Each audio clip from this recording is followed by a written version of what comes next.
Hey everyone, Rob here, and I have a couple of updates and some new images of this lava wall that is being constructed. They are almost finished it. Here you can see some of the footage that I took during my live stream, and this is before the lava wall was erected. So you can take a look and see exactly how high this sort of lava that's naturally pushing it actually is.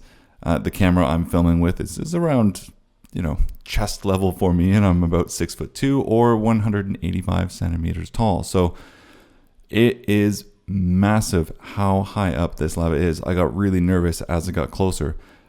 But the lava wall that I've been reporting on for the past couple of videos, they're saying that they're pretty much done for the first section that they're going to do. And the wall that they've constructed is around 2 meters tall in some areas, and then it goes to 4 meters tall. And now they're thinking, hey, maybe we need to go to 8 meters because this might not be enough. I know a lot of you have said that this historically has been somewhat effective. They should use water, etc. Some of you are wondering, is there a chance that this lava is going to come and destroy a town? Like, why are they building this lava wall?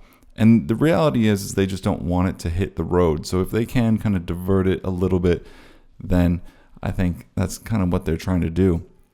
Now, if we take a look at this map here, this map is, it's not super old, but it's not, breaking news because I have shown this on videos before, but you can see kind of the estimated path flow that the lava is going to take to go south.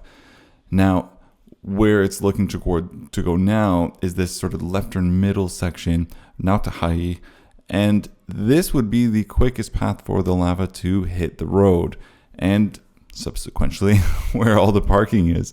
And that's what they're trying to avoid. They don't want to, next month have to reroute all the parking, build this new road, etc. Based on this lava forecast, though, I think it's inevitable if this eruption keeps going that this road will be destroyed. I don't really know what they can do to stop it.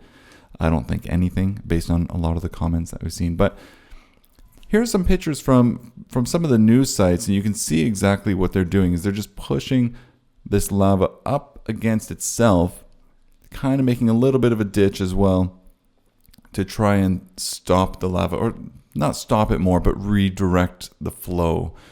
Again, I'm very curious to see if this is going to work out. I don't think it's going to be as successful as perhaps they're planning, but I'm not an engineer. I'm not in any field of geology, so I actually have absolutely no idea, no qualifications to guess on it. But just from being there, seeing how high this lava is, the force that's behind it, it's I'm gonna applaud them if this works out. Great. The last thing I just want to touch on really quickly is they're now saying that if you're going to the eruption site, you should bring some sort of a hat, and that's because all of these particles are falling from the sky that have shot out of the lava, and you want to protect yourself as it's coming down and raining on you. Now, I mentioned again in some of my older videos, I've collected some of these pieces, and is it obsidian or etc. But it's very brittle. It doesn't hurt. It just feels like little pebbles kind of hitting you, or maybe a hail. So just something to be aware of if you're going to the volcano site. They're saying bring a hat. Even after these sort of lava shoots up in the air, leave your hat on for a few moments, just in case some of these particles start raining down onto you. So that's it. That's the breaking news. Some lava wall updates. I'll keep you guys up to date if this is going to work or if the lava is just going to bulldoze right through it, as some of you I think are expecting.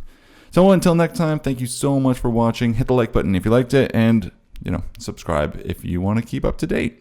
So thank you so much.